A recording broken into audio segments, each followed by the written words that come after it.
Meet Derek and Maya. They're both 29. They work the same kind of job, in the same city, making the same $65,000 a year.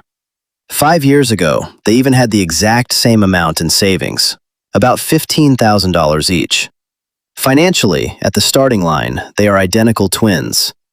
But if you saw them walking down the street today, you would not guess that. Derek drives a leased SUV that's always freshly washed. He lives in a one-bedroom downtown with floor-to-ceiling windows and a doorman who knows his name. His closet looks like a menswear catalog. If you met Derek at a party, you would leave thinking, that guy's doing really well for himself. Maya drives a Honda Civic with 140,000 miles on it and a check engine light she's made peace with. She lives in a studio apartment above a laundromat. Her wardrobe is, generously, functional. If you met Maya at that same party, you might feel a little bad for her. You might even, quietly, in the part of your brain you're not proud of, feel a little better about yourself. And that's the whole problem with how we judge money. Because 5 years later, one of these two people has a net worth of about $4,000. The other has a net worth of about $91,000. And it is not the one you'd guess. Let's find out how looking broke turned into the smartest financial decision either of them ever made, and how looking successful turned into one of the most expensive illusions in personal finance. Derek and Maya start this story at the same job, junior account managers at a mid-sized marketing firm. Same salary, $65,000. Same take-home pay, roughly $4,100 a month after taxes. Same $15,000 sitting in a savings account, left over from a few years of living with roommates and not thinking too hard about money. Then they both get their own place for the first time, and this is where the story splits. Derek decides it's time to invest in himself. He signs a lease on a one-bedroom downtown for $1,800 a month, because it's close to the office, because the gym has a rooftop pool, and because, if we're honest, because it makes him feel like he's arrived. He leases a new SUV for $550 a month, because his old sedan felt like something a college kid drives, and Derek is not a college kid anymore. He upgrades his wardrobe, a few $100s a month, because client meetings matter, and first impressions matter, and honestly, doesn't everyone spend more once they're actually earning? Maya makes a very different decision. She finds a studio above a laundromat for $1,100 a month, 20 minutes further from downtown than she'd like. She keeps the same 8-year-old Civic she bought in college, now fully paid off. She buys maybe 2 new pieces of clothing a season, and one of them is usually socks. On paper, in month 1, here's what that gap actually looks like. Derek's fixed monthly costs: $1,800 for rent, $550 for the SUV lease, roughly $200 for insurance and gas, and let's conservatively say $300 a month on the wardrobe and grooming upgrades that came with the new lifestyle. That's $2,850 a month before he's bought a single dinner out. Maya's fixed monthly costs: $1,100 for rent, about $60 for gas and insurance on a car that's already paid off, and maybe $50 a month on clothing she genuinely needs. That's $1,210. Nothing exotic, no lavish spending, nothing either of them would describe as extravagant. Derek is spending $1,640 more every single month than Maya. That's before either of them has eaten a single meal.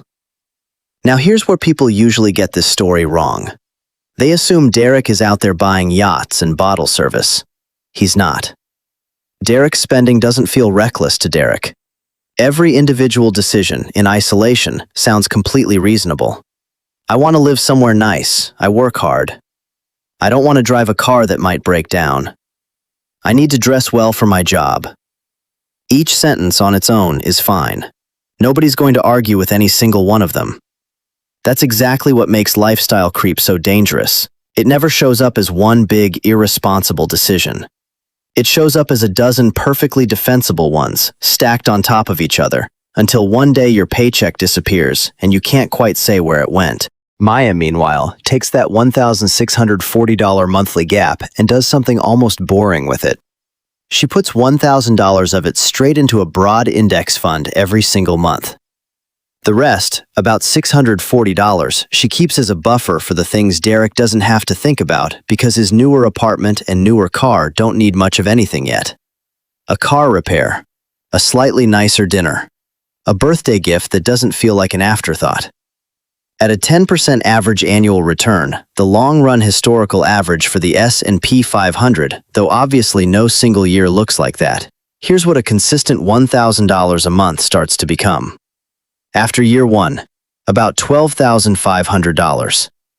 After year 3, about $41,600. After year 5, about $77,600. That's Maya's number after 5 years, just from the monthly gap. Add in the $15,000 she started with, also invested and growing the entire time, and her portfolio is closer to $91,000. Derek's 5 years look different.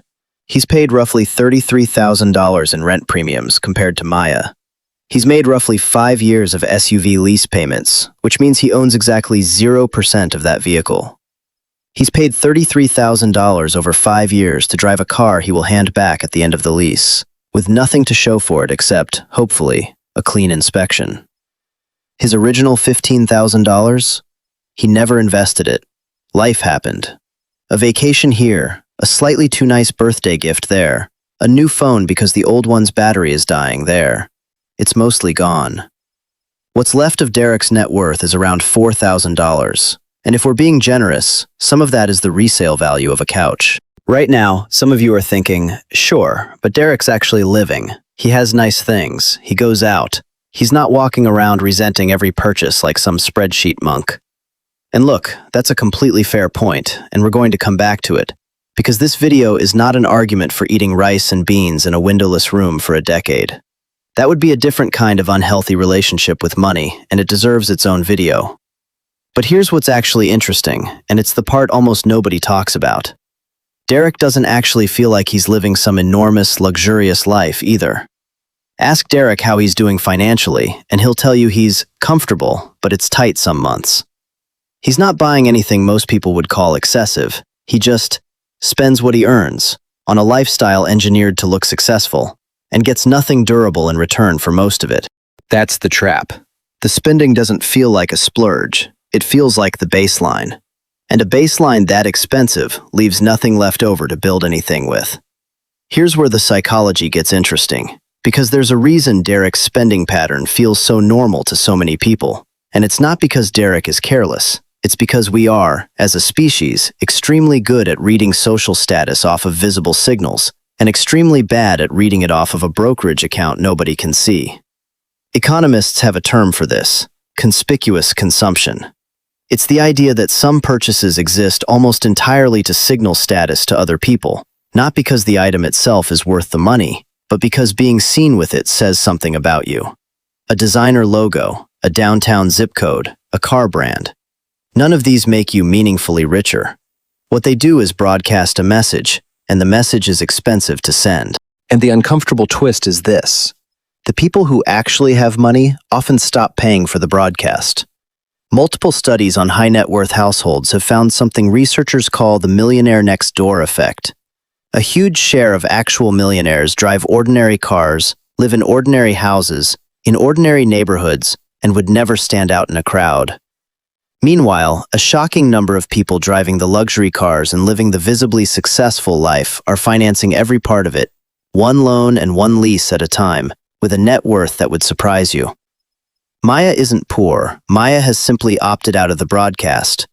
She has decided that impressing strangers at a party is not a financial goal, and that decision alone is worth roughly $1,600 a month, every single month, for as long as she keeps making it. Let's jump ahead 5 more years, because this is where the gap stops being interesting and starts being staggering. Derek got 2 promotions over that decade. His income went from $65,000 to about $95,000. And, this is the important part, his spending grew right alongside it. New apartment, $2,400 a month, in a slightly better building. Upgraded the SUV lease to a nicer model, $650 a month. More dining out, because now he can afford it. This is lifestyle inflation in its purest form. Every raise gets absorbed by a lifestyle upgrade before it has a chance to become savings. Derek isn't reckless. He's just never once asked his money to do anything except look good. Maya also got raises over that decade, roughly matching Derek's, ending up around $92,000. But Maya made one decision that changed everything. Every time her income went up, her investment contribution went up with it, not her rent. She did eventually move to a nicer one-bedroom, $1,450 a month, still well below what Derek pays. Because there's a difference between frugality and self-punishment, and Maya was never trying to punish herself. She just kept the gap between her income and her spending wide, and kept feeding that gap into the market. By year 10, Maya is investing roughly $1,800 a month.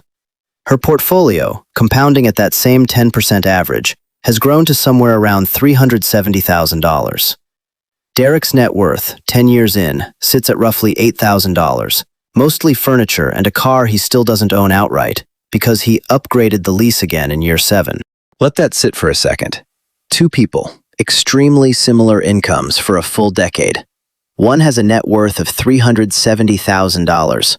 The other has a net worth you could wipe out with one bad month. And if you passed them both on the street, you would still, almost certainly, guess it backwards. Now, I want to steelman Derek here, because there's a version of this video that just dunks on him for 10 minutes, and that's not useful to anyone. Derek would tell you his 20s and early 30s were genuinely great. He lived somewhere he loved. He didn't stress about his car breaking down on the highway. He built a professional wardrobe that may have genuinely helped him get those promotions in the first place. Client-facing jobs are not immune to appearances, however unfair that is. There is real value in enjoying your life while you're living it, and a spreadsheet that maximizes net worth at the expense of every good memory along the way isn't actually optimizing for happiness. Money is a tool for building a life you want, not a scoreboard you're trying to win in isolation. The problem isn't that Derek spent money on his life. The problem is that Derek never noticed the size of the gap he was creating, because none of it felt like a decision. It felt like the default. And that's really the core lesson buried in all of this. It was never about Derek's SUV, specifically, or Maya's Civic, specifically. It's about whether your spending is the result of a decision or the result of drift. Maya's low-cost lifestyle wasn't an accident either. She made deliberate trade-offs, and if you asked her, she'd probably admit there are things she'd like to have that she's chosen not to buy yet. The difference is that she knows exactly what she's trading, and Derek, for most of that decade, didn't. Let's finish the story, because this is where broke-looking Maya's decision fully reveals itself. By year 20, Maya's monthly contribution has grown to roughly $2,400, as her income and her discipline both compounded together. Her total portfolio, assuming that same long-run 10% average, which again, no single year actually looks like, but which roughly tracks the historical record over multi-decade periods, sits at approximately $1.85 million. Derek, 20 years in, has a net worth of roughly $40,000. He finally, in his late 30s, had something of a wake-up call, stopped leasing, bought a used car outright, and started putting some real money away. Credit to him, the trajectory does improve. But 20 years of lifestyle-first spending is an extremely difficult hole to climb out of, and the math simply never lets him catch up to someone who started compounding from year 1. Maya, the woman with the beat-up Civic and the studio above the laundromat, is now, quietly, a millionaire several times over. Nobody at that party 5 years ago would have guessed it. That's not a coincidence. That's the entire point. I want to be really clear about something, because it's the single most common misreading of this kind of video. This is not an argument that spending money is bad, or that the correct way to build wealth is to deprive yourself of everything enjoyable until you retire. Maya isn't rich because she's cheap. Maya is rich because she was intentional. There's an enormous difference between those two things, and it comes down to 3 questions you can actually ask yourself before a purchase, instead of just defaulting to whatever feels normal for your income bracket. First, am I buying this because I want it, or because I want other people to see that I have it? Not every purchase needs to pass this test perfectly. Nobody lives a life completely free of status spending, and that's fine. But it's worth noticing the difference, because purchases in the second category tend to deliver a much shorter-lived kind of satisfaction than the price tag suggests. Second, if my income dropped 20% tomorrow, would this expense survive the cut? If the honest answer is no, that's useful information about how load-bearing that expense actually is to your life versus your image. Third, and this is the one that actually built Maya's fortune. When my income goes up, where does the extra money go by default? Because if the answer is wherever it naturally drifts, it will drift toward lifestyle almost every single time. That's not a character flaw. That's just how spending works when nobody's actively redirecting it. The only difference between Derek and Maya at the end of the day wasn't willpower or sacrifice. It was that Maya built a system where the gap between her income and her spending automatically got wider every time she got a raise, and Derek built a system, without ever meaning to, where that gap automatically got narrower. Here's the uncomfortable truth this whole comparison is built on. Our brains are extremely good at reading wealth off of visible signals, and financial reality has almost nothing to do with those signals. The nice car might be a $650 a month liability. The downtown apartment might be the single biggest reason someone's net worth hasn't moved in a decade. And the broke friend driving the ancient Civic might be quietly sitting on a portfolio that would buy that apartment building outright. None of this means you should never buy nice things, or that everyone with a nice car is secretly drowning. Plenty of people buy the nice car after they've built the portfolio, not instead of it, and that's a completely different financial position to be in. The point isn't the car. The point is the order of operations, and whether the spending is a decision or a default. So the next time you catch yourself sizing someone up, or sizing yourself up, based on what they drive, where they live, or what they're wearing, remember Derek and Maya. Same income, same starting point. 20 years later, a gap of nearly $1.8 million, and the person who looked successful the entire time was the one with almost nothing to show for it. If you found this useful, subscribe for more videos breaking down the real math behind the financial decisions that actually shape people's lives. And let me know in the comments, are you spending to build wealth or spending to look like you already have it? Be honest, nobody's watching. That's kind of the whole point. See you in the next one.